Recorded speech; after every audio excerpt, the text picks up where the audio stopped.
അമ്മേ, അമ്മ എന്തെങ്ങനെ കിടക്കുന്നേ?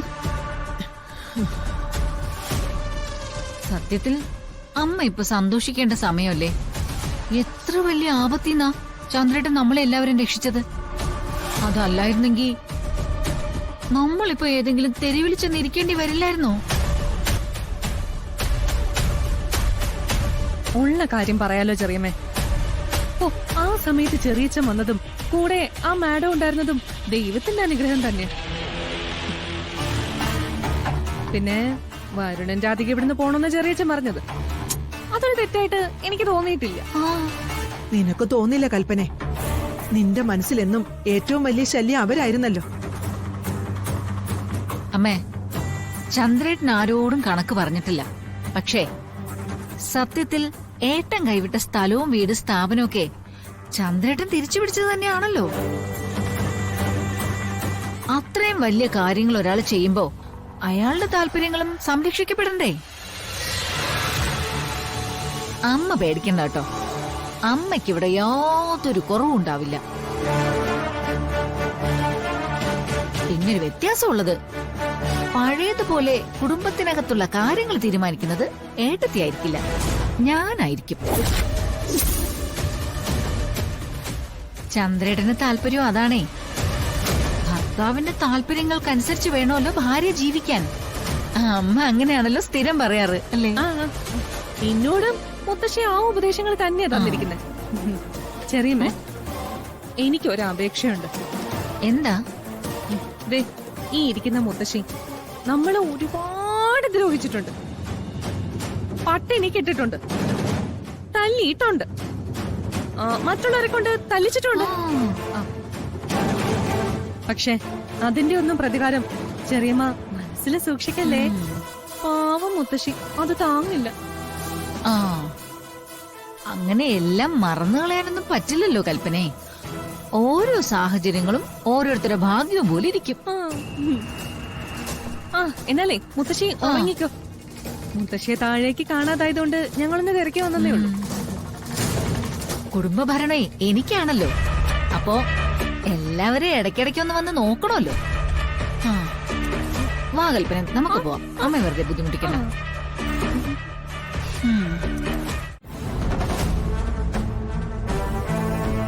പത്മിനി, അവരങ്ങനെ നിർബന്ധിച്ചെങ്കിലും നമുക്കവിടെ നിൽക്കണ്ടായിരുന്നു അല്ലേ? എന്റെ തീരുമാനവും അത് തന്നെയായിരുന്നു. പക്ഷെ അമ്മയുടെ കാര്യം ആലോചിച്ചപ്പോ അവൻ പറയുന്നത് ശരിയും തോന്നി. ഇപ്പൊ ഇവിടുന്ന് ഇറങ്ങേണ്ടി വന്ന അമ്മ അത് സഹിക്കില്ല. ഇന്നമ്മ പറഞ്ഞോണ്ടിരിക്കുവല്ലേ അമ്മയുടെ അവസാനം ഇവിടെ തന്നെ ആവണോന്ന്. ഞാനിതൊന്നും പ്രതീക്ഷിച്ചില്ല. സത്യത്തിൽ എന്തൊരു വലിയ പരാജയമായിരുന്നു. എന്റെ സകല സമ്പാദ്യവും പോയി, വീടും പോയി.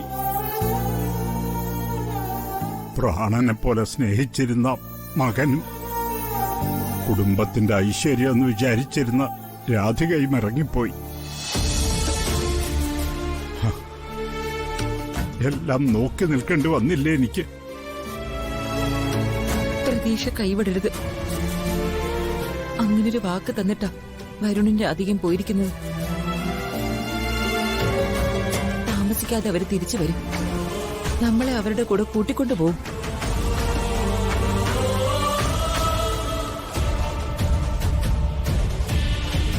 ഏട്ടാ,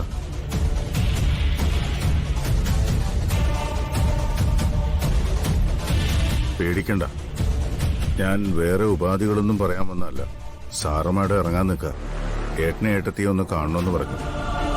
അതിന്റെ ഒന്നും ആവശ്യമില്ല, അവര് പോയിക്കോട്ടെ. ആരെയും യാത്ര അയക്കാനുള്ള മാനസികാവസ്ഥയിലല്ല ചന്ദ്രശേഖര ഞങ്ങളിപ്പോ. ജീവിതത്തിൽ ഏറ്റവും വലിയ യാത്രയപ്പ് കഴിഞ്ഞില്ല. സാറമ്മയുടെ നമുക്കെല്ലാവർക്കും ഒരുപോലെ കടപ്പാടുണ്ട്. കണിമംഗലത്ത് വന്നു കയറിയ ഒരാളോട് ഏട്ടനാ മര്യാദ കാണിക്കണമല്ലോ.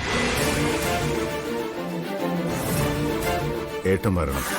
എന്നെ അവരുടെ മുമ്പിൽ നാണം കെടുത്തരുത്. വരാം, നീ നടന്നു.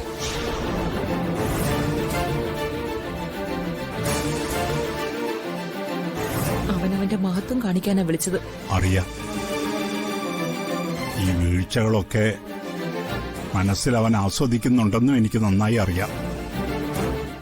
നമുക്കനുസരിക്കാനല്ലേ പറ്റൂ.